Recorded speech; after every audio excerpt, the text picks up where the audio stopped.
வெண்ணிலா மாமா எங்க இருக்காங்கன்னு சொல்லிட்டு விஜய்க்கு சில தகவல் கிடைக்குது. உடனே விஜய் காவேரி கிட்ட, காவேரி வெண்ணிலா மாமா எங்க இருக்காங்கன்னு சொல்லிட்டு எனக்கு சில இன்ஃபர்மேஷன் கிடைச்சிருக்கு. நான் இப்போ போய் வெண்ணிலா மாமா போய் இருக்காங்களா அந்த இடத்துல கண்டுபிடிச்சிட்டு வரேன் அப்படிங்கிறாங்க. நீங்க ஒன்னும் போக வேண்டாங்க அப்படிங்கிறாங்க காவேரி.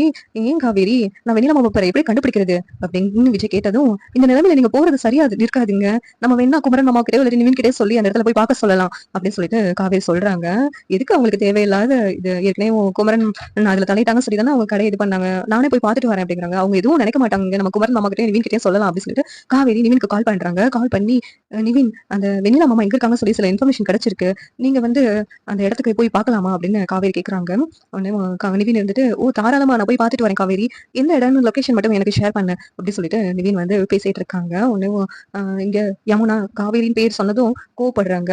விஜய், நிவின், நீங்க வெண்ணிலா மாமா எங்க இருக்காங்கன்னு சொல்லிட்டு சில தகவல் கிடைக்குது. அதை போய் நீங்க அந்த இடத்துல இருக்காங்களான்னு மட்டும் எனக்காக பார்க்க முடியுமா அப்படின்னு சொல்றாங்க. இது என்ன விஜய், கண்டிப்பா நான் போய் பார்த்துட்டு வரேன் அப்படின்னு சொல்லிட்டு நிவின் போனை வச்சிடுறாங்க. இங்க யமுனா செம்ம கோவமா கிளம்பி போயிடுறாங்க. இப்ப எதுவும் பேச வேண்டாம்னு சொல்லிட்டு மறுநாள் காலையில நிவின் கிளம்பி எல்லா திங்ஸும் எடுத்து வச்சுட்டு கிளம்பி போறாங்க. இதை பார்த்துட்டு யமுனா டென்ஷன் ஆயிடுறாங்க.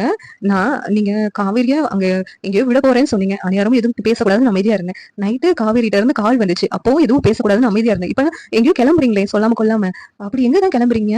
எனக்கு இப்பதான் தெரியுது காவேரி உங்ககிட்ட பேசுறதுல இருந்து எங்கேயோ நீங்க 2 பேரும் போறதுக்கு தானே பிளான் போட்டுட்டு இருக்கீங்க அப்படின்னு சொல்லிட்டு யமுனா சொல்றாங்க. உடனே நிவின், இப்போ உங்ககிட்ட என்னால பேச முடியாது, நான் கிளம்பி போறேன், அப்புறம் வந்து நான் பேசுறேன் அப்படின்னு சொல்லிட்டு நிவின் கிளம்பி போறாங்க. இங்க யமுனா இருந்துட்டு, நம்ம ஒரு கேள்வி கேட்க கூடாது, எந்த கேள்விக்கும் நமக்கு பதில் சொல்ல மாட்டாங்க அப்படின்னு சொல்லிட்டு செம கோவமா இருக்காங்க. இந்த சீரியல் எப்படி நல்லா இருக்கும் நீங்க நினைக்கிறீங்க? கமெண்ட் பண்ணுங்க. இந்த வீடியோ பிடிச்சிருந்தா லைக் பண்ணுங்க, ஷேர் பண்ணுங்க, சப்ஸ்கிரைப் பண்ணுங்க. தேங்க்யூ.